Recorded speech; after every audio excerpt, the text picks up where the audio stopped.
Hey, how's it going, YouTube? This is Foxy Bloodhound. I'm coming to you from yet another small business in Hope. I'm just going to let them introduce themselves and tell you a little bit about their shop. My name is Gabe Black. I work here at Beards and Shears Barbershop at 114 West 2nd Street. The shop is owned by my sister, Kylie Brooks. She also works and cuts hair. We have been doing this for her 14 years now, about 11 years for me. We both got started by our mother, who cut hair. She owned Jan's Barbershop in town, over on Herbie Street. Well, from everyone that I've talked to in the town, I mean, she was a cultural staple here. Yeah, she had shop. a really strong business. Everybody seemed to like her and use her. She did really well, was successful in this town, and she did it for 30 plus years, I believe. Yeah, well, that's awesome. How did Yes, she sir. get her start? We had a great aunt who was a barber, actually a female barber, not just a beautician, who owned a shop in Ashdown for, I think, over 40 years. It was called was it the Mug and Brush? Mug and Brush? Yeah, Mug and Brush. She's pretty occupied. She stays focused. Yeah, sorry. And that was our mother's inspiration to do, was to. So you just have barbers in your family. You know, it's something that you guys feel maybe a little bit called to. Female barbers. Yeah, female barbers specifically, because On a this lot side, of yeah. a lot of people don't know that barbering is traditionally a male role. Cosmetology or beauticians and stuff like that is usually traditionally a female role. So having female barbers and having them be super successful, I mean, that's a testament to their talent, their skill set.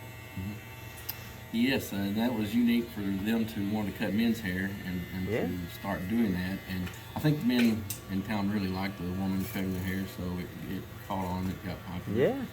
And we followed in behind her, my sister first, and then myself. Yeah. We started cutting and just followed in their footsteps. It just kind of, you were inspired by the ones ahead of you, I guess. What do you like most about it? Barbering is fun. It's a great way to work. You get to meet a lot of people. You get to know them through their lives as they come to you over their whole lives back, and you go through graduations and marriages and divorces and deaths, and you just kind of get to. It's a very human business. They told me, said, you're not getting into the haircutting business, you're getting into the people business. So just know that.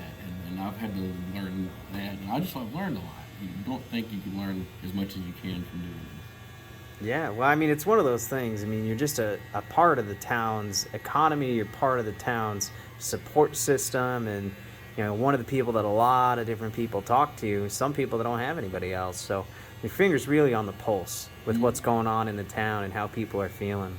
I agree, yeah.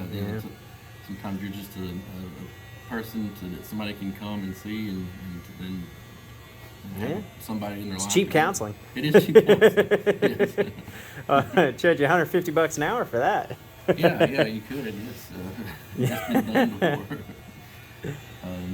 But yeah, so we started there in our mother's barbershop, and she and I, my sister and I, Kylie, worked together for many years over there, and we ended up, she purchased this building here from another barber who was one of the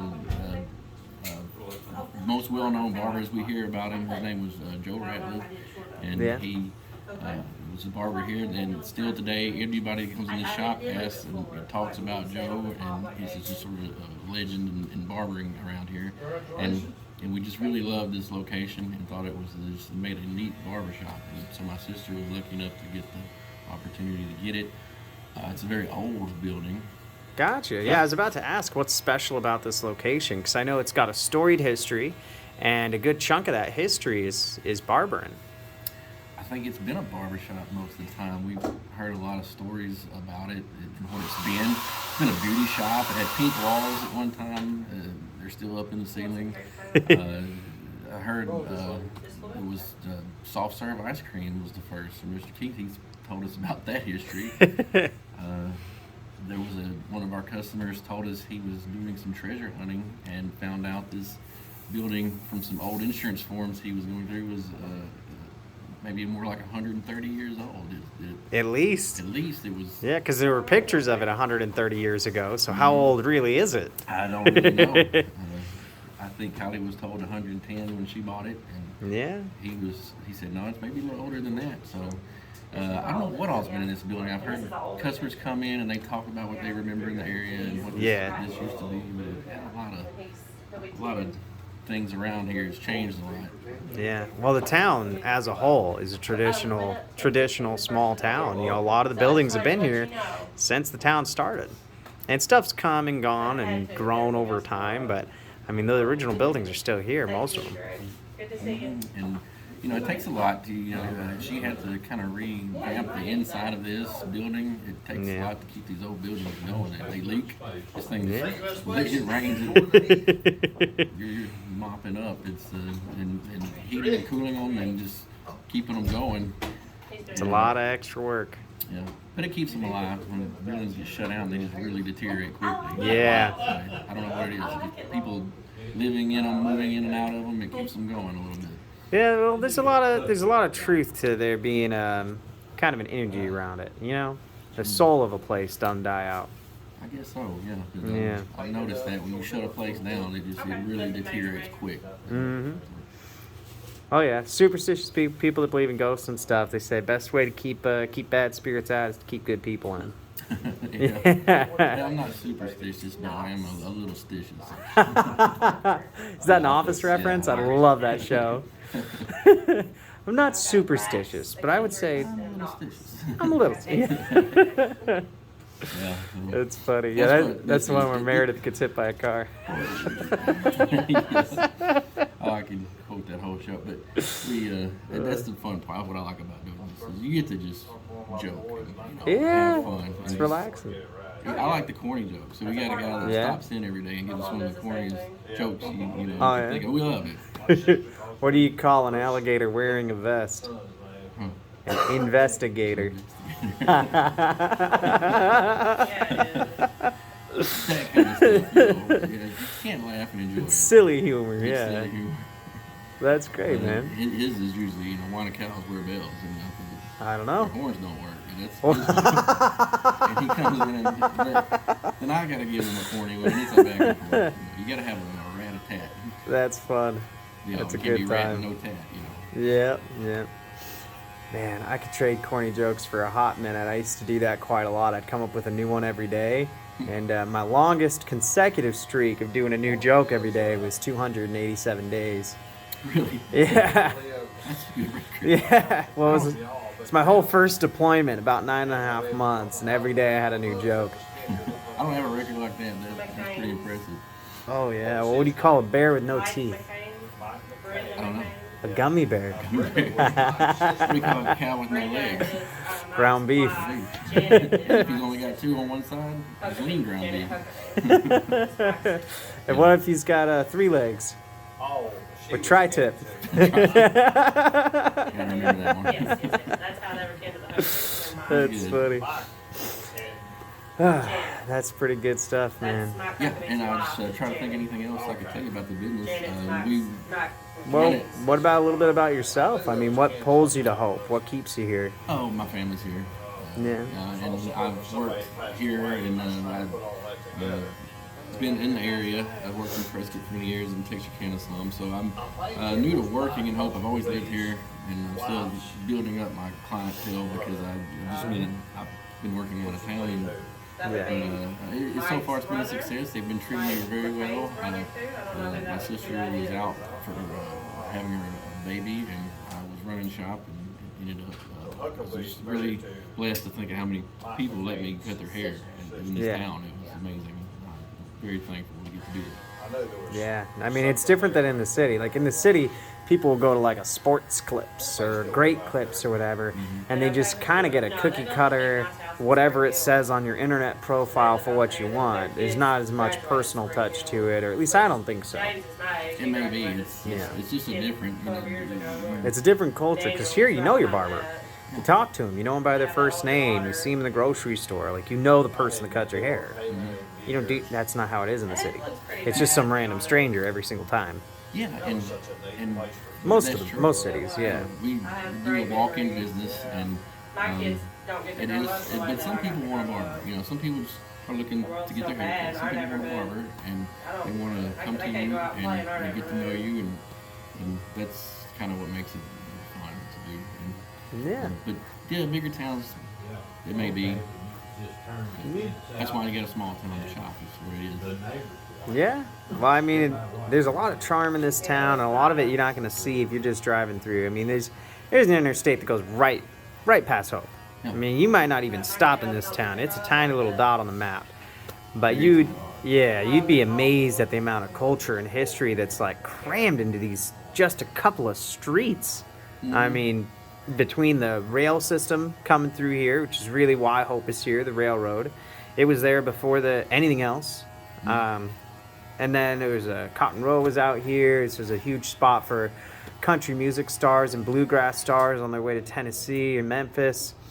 It was really big in the civil rights era, fighting for equal rights and stuff like that. There's been a lot of politicians that have come out of this town. I mean, every inch of these streets is just covered in history. It is, yeah. It's here. It's been around. Yeah. A lot of people have been through. And it's neat to uncover it as you go along. Learn It's been a polished gem. I am not here on purpose. This is the closest town that I could get towed to when my transmission went out, and it was... I hope I'm using the word right. Serendipity. That I landed in a town that has like a month's worth of people and places to talk about and go to. It is interesting how you're doing it. You're really getting the flavor of the town by stopping and going to the people and talking to them like this. That's a great thing. I thought it was neat when I saw you and Mr. Zacharias. I thought that was great. I love the guy. He's a great customer, and got to know him through this business. So it's been neat. You're going to be some great people. Yeah, I mean, it's been really fun talking to everybody around the town, getting all their personal takes. And this is all the people that work in like the downtown area. This is all the everyday people. One of the places I still have to go to is the hardware shop. So everyone tells me to go to a hardware store, and still haven't been there because there's so many shops and people and history and every building that I go into to talk to a small business owner. Oh yeah, this building was built 110 years ago, and Henry Ford was born in this building right over there in that corner. No one actually had that story, but I mean that's how every single building in the town is. Kind of is. You might be surprised you walk into a new building. Yeah, you walk into a new building, it's like this building didn't have any historical significance. So it's the only one in town, so we put up a display and a plaque. I can see that, yeah. That'd be something different. Yeah, that one building that doesn't have some famous person born in it, or some constitution signed, or something. There's a lot of it. It's something we don't know how to deal with. Yeah. So if you could reach out to everybody out there, right? People that might be thinking about getting into barbering, or maybe people thinking into getting their own business, right? What kind of words of advice would you have for someone just getting started? I know that getting your own business may not be an easy thing to do, not a good outlook at this time, but you really should think about it. It's a good living. It's a good way to make a living.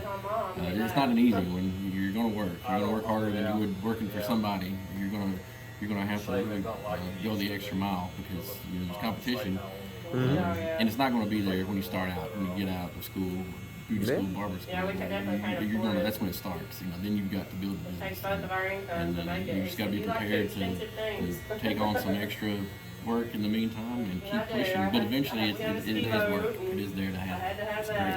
It'll get there for you. You just got to do it. Yeah, you just got to have faith. You just never give up hope. Yeah, faith is a big theme in the town. I mean, pretty much everybody here has some sort of religious foundation, generally Christian, but not exclusively. I mean, do you think that's helped out a bit in just keeping the culture pretty wholesome around town? Yes, I think that's what makes America great, is that we have that faith. And the freedom to choose which faith.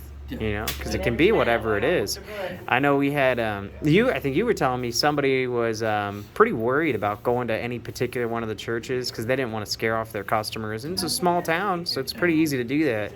But as soon as they started going to church, they just got an overwhelming outcry of support and just congratulating and just a lot of cultural support in the town, regardless of what their religion was.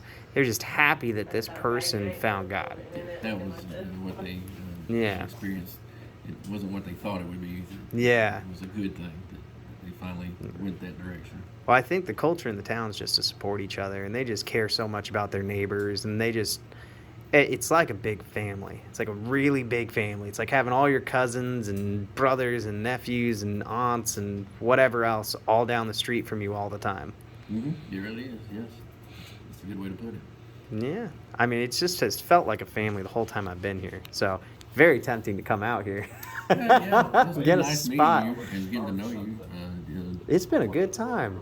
Yeah, we've had some really good conversations. Like, we talked about religion and politics and stuff like that. Things that we'll leave off camera because we don't want to get anybody in trouble on YouTube. But it was really fascinating. It's good conversation. Yes, very good. Yeah. What you told me about Arizona has been amazing. Yeah, it's hot, and there's not much to do outside of the Grand Canyon. No, don't get me wrong, Arizona. Don't hate on me. I'm from Arizona, so chill out in the comment section. But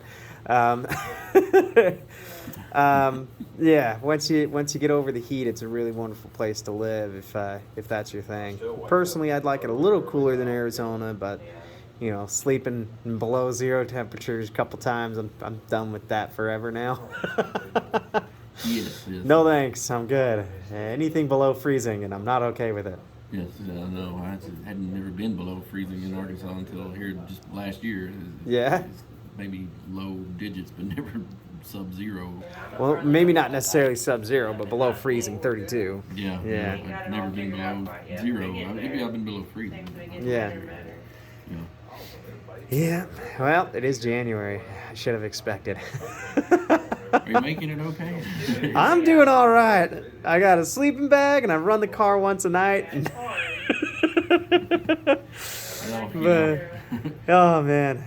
It's definitely been interesting, this whole town. Like I said, I'm sure if it got too bad, somebody would leave you out there. Well, I mean, I could always get another night at a motel or something, but if it's not important enough to me to spend $50 on a hotel stay or a motel stay, I'm not gonna have somebody else put me up because it would be really easy for me to get a place to sleep that was inside. So if I'm not willing to do that, I'm just being cheap is really what it is. Just if it's an emergency kind of thing, you can... If it's an emergency, I'll go sleep in a motel or something. But I would be hard-pressed to call living in my car an emergency. It's actually really comfortable. Yeah. Well, as long as you're not suffering, Yeah. Well, I've got a mattress off the Amazon for like $140, and it's like 6 inches thick of Miracle foam. It's so freaking comfy. Yeah, that's good. As long as you got heat too, you don't want to wake up a popsicle. Yeah. Well, I got a blanket that goes over the mattress and then a sleeping bag, and I can kick on the heat for maybe 10-15 minutes once or maybe twice a night if it's super cold, like it was in Big Bend. They had some pretty good winds going, but yeah. You camped out in Big Bend National Park and Palo Duro, and I went to Shiprock, but it just wasn't that impressive. I've been to a couple of different national parks now. Yeah, I went to the Petrified Forest too out in Arizona. That was pretty fun. That would be neat. Yeah. Mind seeing that. Yeah, it's pretty cool stuff. You ever seen one of those petrified pieces of wood? I have. Yeah, you should take a look at it on the internet. Those things are cool.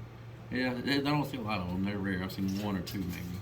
Oh yeah. Well, the ones that are like this. I know those are logs. Logs? Oh, you've seen the big ones. Yeah, it was pretty good size for something that was found around here. Nice. That's awesome. Yeah, it was different. Yeah. Well, is there anywhere that somebody could go and see you guys online, or? We do have Facebook pages, Beards and Shears Barber Shop, Beards and Shears Shave Shop. Do straight razor shaves by appointment now also, and we do offer some appointments, online booking appointments. You can book that through the Facebook page. So just go to Facebook and go to Beards and Shears and hit them up. If you guys are in, maybe what 50 miles of here, come on by, get some of the burgers from Tailgaters across the street, and come in, get your hair cut. Yeah. Yeah. But yeah. So I think that's about it. Is there anything else you wanted to add in there? No, I think we covered it all. All right, and just so you guys can take a look at the shop, I'm gonna do a pan over real quick, because it is definitely a neat, retro, very cool looking shop. And they're right here on the street side. You can walk in anytime you like. Bless you. Thank you so All right, much. guys, that should just about do it. Thanks so much for tuning in, guys. That was Beards and Shears in downtown Hope, Arkansas. If there's anywhere you want me to go or anything you want me to do, feel free to leave it in that comment section down below.